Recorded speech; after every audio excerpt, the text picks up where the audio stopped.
Soul Purpose recently took a trip to Clarksville, Tennessee, where we spoke with Dr. Greta Manning. She spoke with us about her balance between music, ministry, and medicine. We also got to talk with her husband, Elder Reggie, and his passion for men's ministry. All that and more right here on Soul Purpose.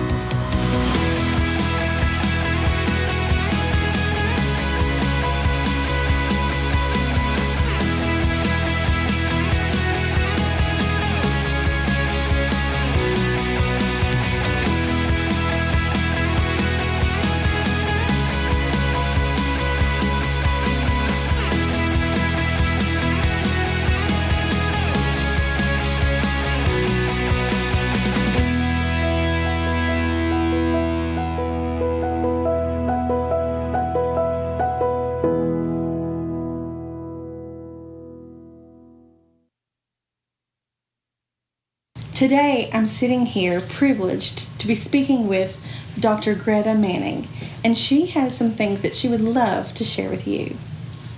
Hi, Dr. Greta. Hi, Christy. Can you tell me who is Dr. Greta Manning? Well, first of all, she is a child of God, just graced to be blessed with some gifts that He allowed her to have that she didn't even know she had.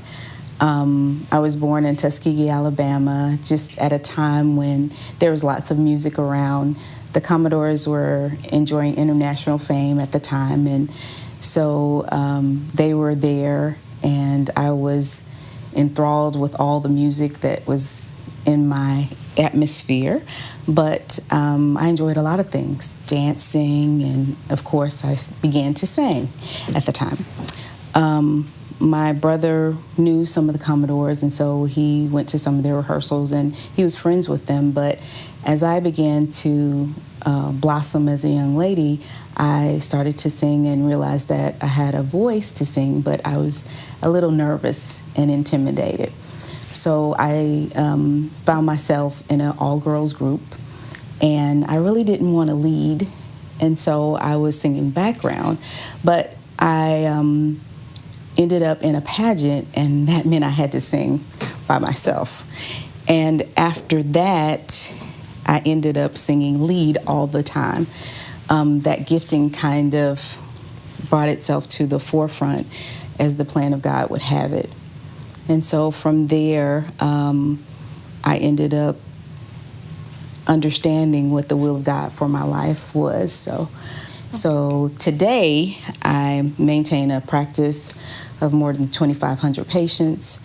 I am an administrator in my practice. I'm a physician, family medicine physician in a large multi-specialty group. My husband and I have a foundation.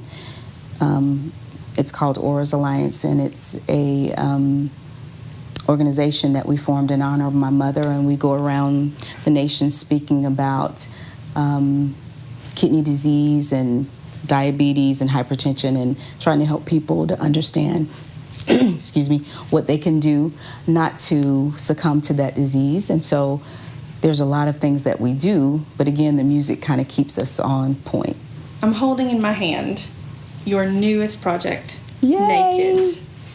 And I'm very curious, of course, about the name and that very specific song and what you're meaning in this. Can you shed a little light? Yes. So this is our third project, and it was a little bit labor intensive for me because it's the first project I've done where I haven't done absolutely everything. I am used to both writing and kind of singing all the songs, but this time we chose to try to focus on what I do best. And so we allowed the producer to help us to choose songs from other writers. And so it was a little bit different from what I've done in the past. And so this song, Naked, came to us from a lady in D.C., and it just spoke to me, and I really enjoyed it. It's a really fun song, but it talks about the Garden of Eden and how Adam and Eve were naked in the garden, but it really speaks to each of us and our own life experience about how we really have to come to God and be naked and transparent. And I really actually came to have my own experience with being naked and transparent while actually recording the CD. So that's how the CD and the entire project came to be named Naked, because this was a different kind of experience. So I was struggling a little bit with singing somebody else's song. So I found myself in the studio with these tracks that I was really unfamiliar with and trying to make them my own. I hadn't gotten to that point yet. And when you write some music, it's easy to make it your own. It's just natural. But it really takes some time, a little bit longer amount of time than I guess I thought, to make it your own. And I was in the studio and kind of singing and thought I was doing an okay job. And the producer kind of just buzzed in and went, "Who are you trying to be?" And I was like, And I had to really stop and think about it. And just think about all of the people who had influenced me, because I literally was not trying to be authentic to who God had created me to be. And I wasn't thinking about the gifting He had placed in me, but I was thinking about all the influences, about Chaka Khan and Yolanda Adams and Cece and just everybody except for Greta. And so if God had wanted me to sound like those other people, He wouldn't have created those other people in the time He did. And so if He wanted me, He would have just let me be me. And that's why He created me, so that I could do these songs. So I had to kind of just think about that. He already created all those people. What would He need me for? I understand that you are the host of an upcoming television program. I'm very excited to learn more about it. It's called Gigging with Greta, and it's a combination of a music program and a medical program. So I get to merge two of my passions, both music and medicine. And it's an opportunity for us to do education for the public, but then also to introduce music to a public that may not be aware of some of the different genres, or also some new and upcoming artists. So we have a clip from your program. Would you like to introduce that? Yes, this is the title song from the new CD, and it's entitled Naked.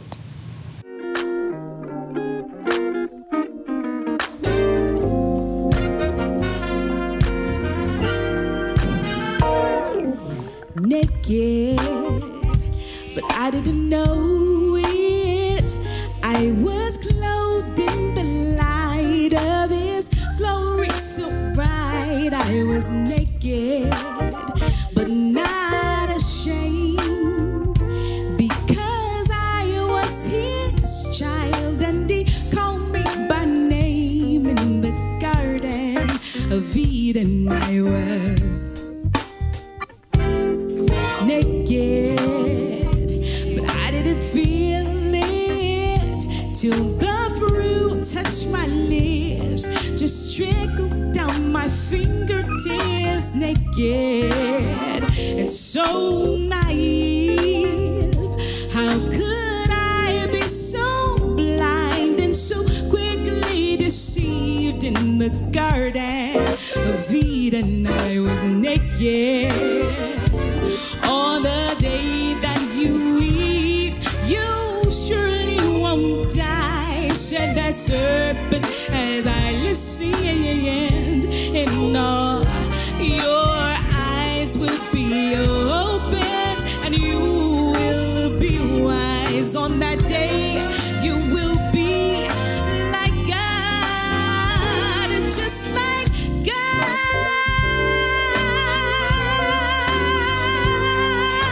Naked, but I didn't feel it till the fruit touched my lips, just trickled down my fingertips, naked and so naive.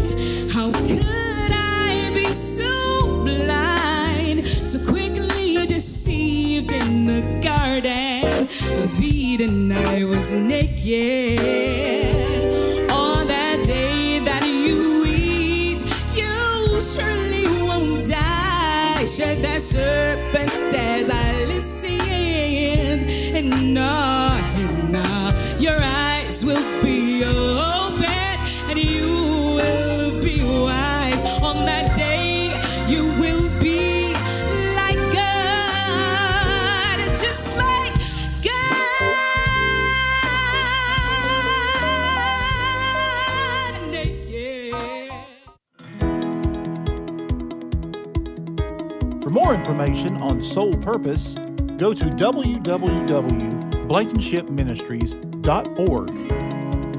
If you would like more information on being a sponsor of Soul Purpose, call 304-922-2620 or email soulpurposebroadcast@gmail.com, subject line sponsor.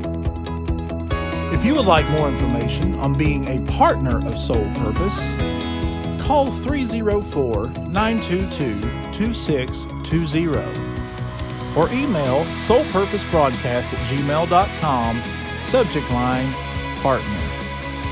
Or you can write to Soul Purpose at P.O. Box 127, Bluefield, West Virginia 24701. And now back to Soul Purpose.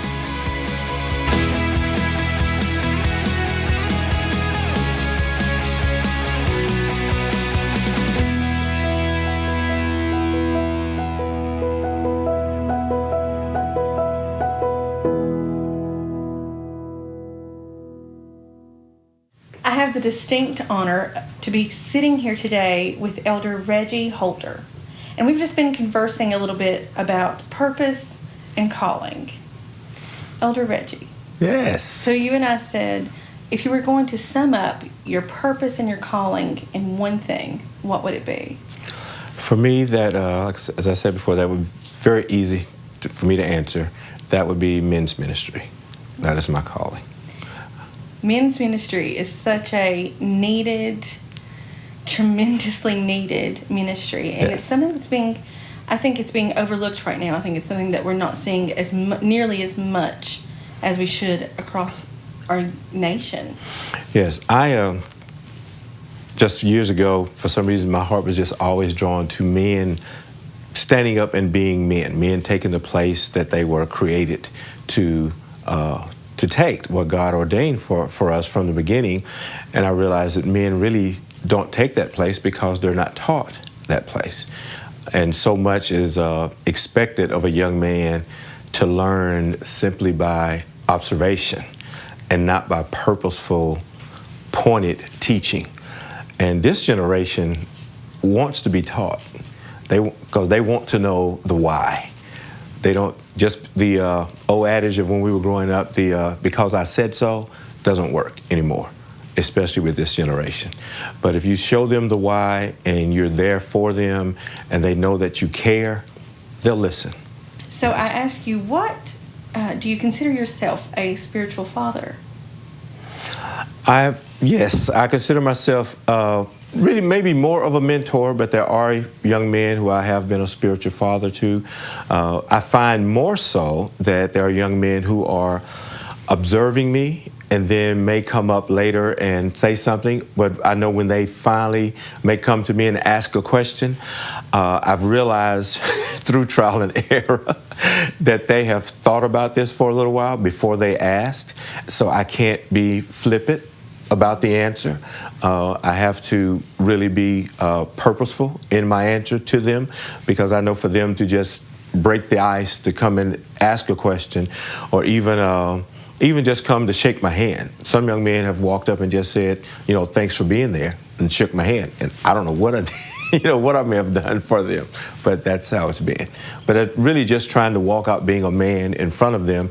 And then there's certain young men who have been, we've had one-on-one times. The young men, I'll just call them up and take them to lunch and let them know that I see you, that you matter, you're important, that I see your gifts, I see your talents, I see your interests, I even see your frustration, I see your anger, and all those different things. And I know there needs to be a place for you to let that out.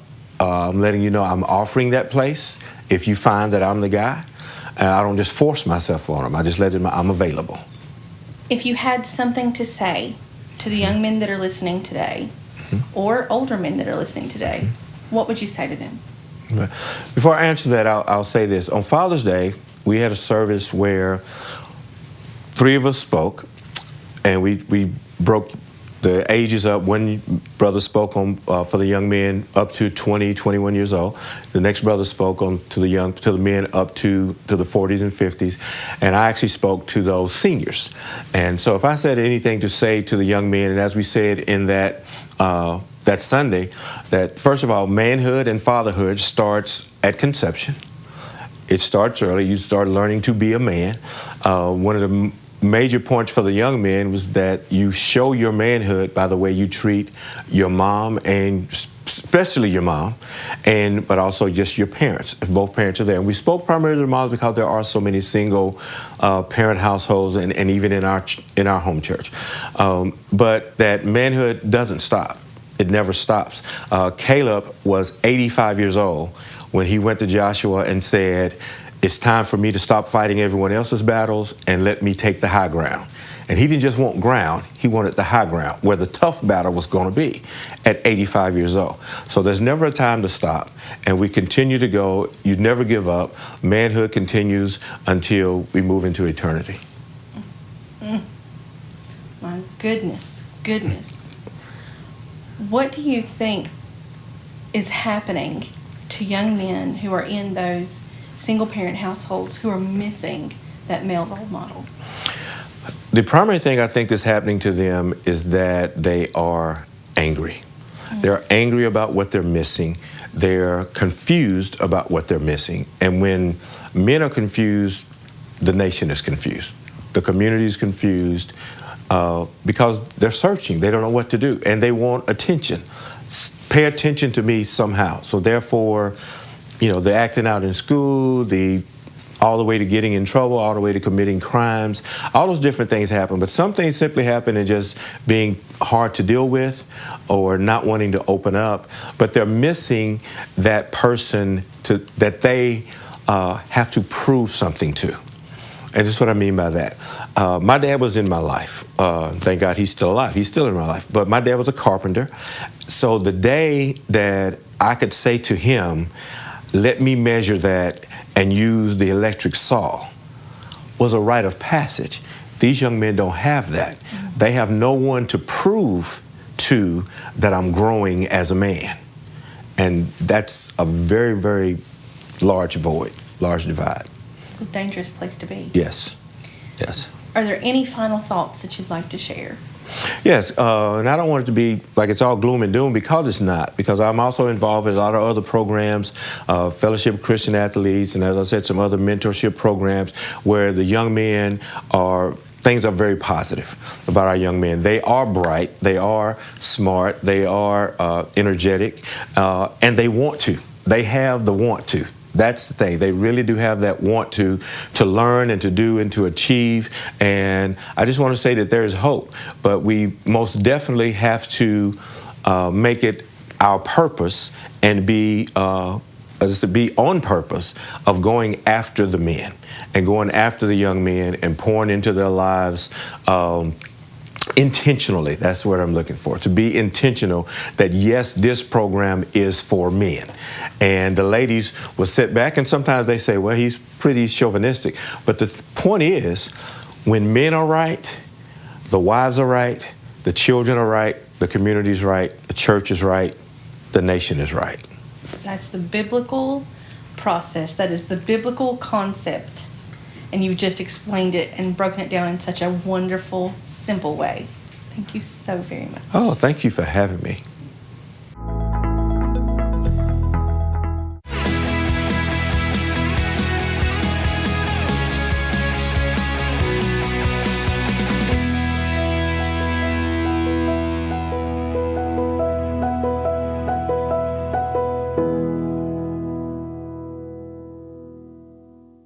I was thinking about the storms that come in our neighborhood around this time of year.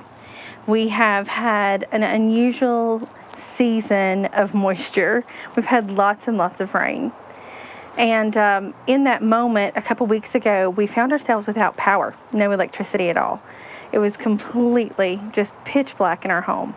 No way to prepare food, no way to, blow dry your hair, tons of things you can't do without electricity. And it reminded me of the storms of life. There are often times when we feel that there's just no way that we can do the things that we need to do, whether it be what God has asked us to do or what we feel and know that we're supposed to do. So I began to think about our time in Haiti. We spent some time in Haiti where it's tremendously deforested. There are tons of places in Haiti where there's no trees whatsoever. You're just seeing dirt, rocks, gravel. The landscape is just bare. And in those places where things are bare, you think to yourself, it is so hot. And it was well over 100 degrees most of the time that we were there. And so you're thinking, why do they cut these trees down? What are they thinking? You need these trees for shade.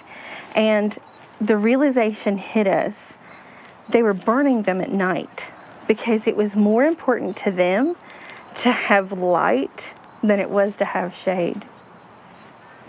Good information to have. So I began to think about this particular scripture. It's in Luke chapter 21 in verse 25. And there shall be signs in the sun and in the moon and in the stars and upon the earth, distress of nations with perplexity, and the sea and the waves roaring, men's hearts failing them for fear and for looking after those things which are coming on the earth, for the power of heaven shall be shaken. There's a story that was told to me, and it says there was a farmer that went for an interview, and he went to this gentleman who was a landowner who was looking for somebody to hire. And so he said, well, are you good at putting up corn? Are you good at stacking hay? What are you good at? And the person being interviewed says, well, I can sleep when the winds blow. So day after day, this farmhand works for this landowner, and he works every day, and sometimes he's slower than he would like him to be. Sometimes he's not right on time for things. And so the landowner sometimes gets very frustrated with this farmhand. And then one night, there's a massive storm.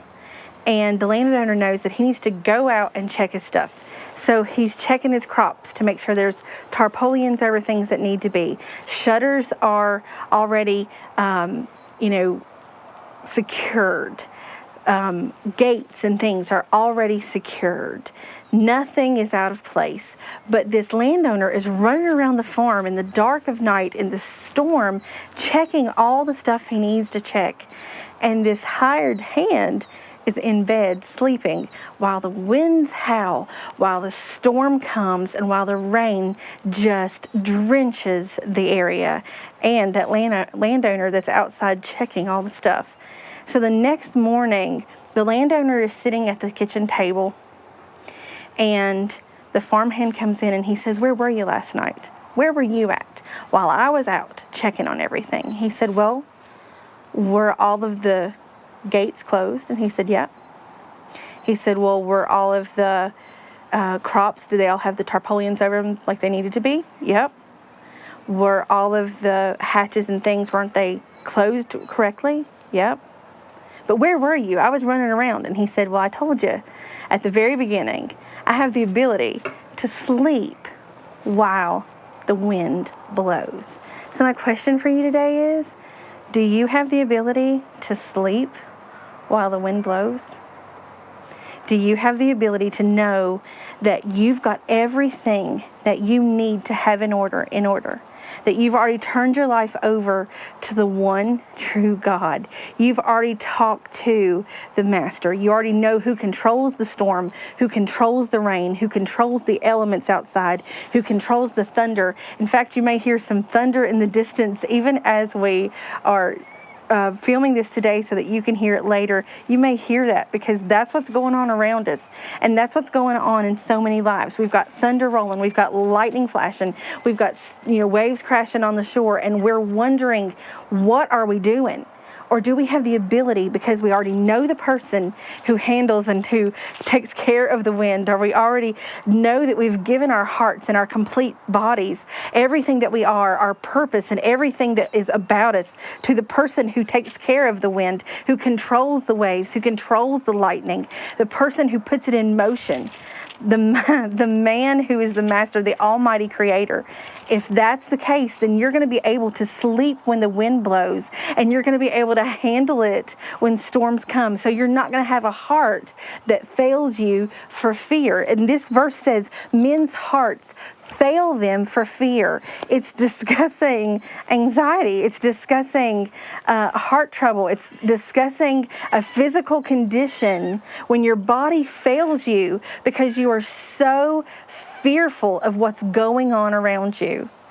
God says, I want you to have peace that passes all the understanding. And I know I've said it before, and I heard it from John Potter. He said, if you want peace that passes all understanding, then you have to make the decision that you don't have to understand. Thank you so much for joining us here, where we're always walking toward, running in our soul purpose.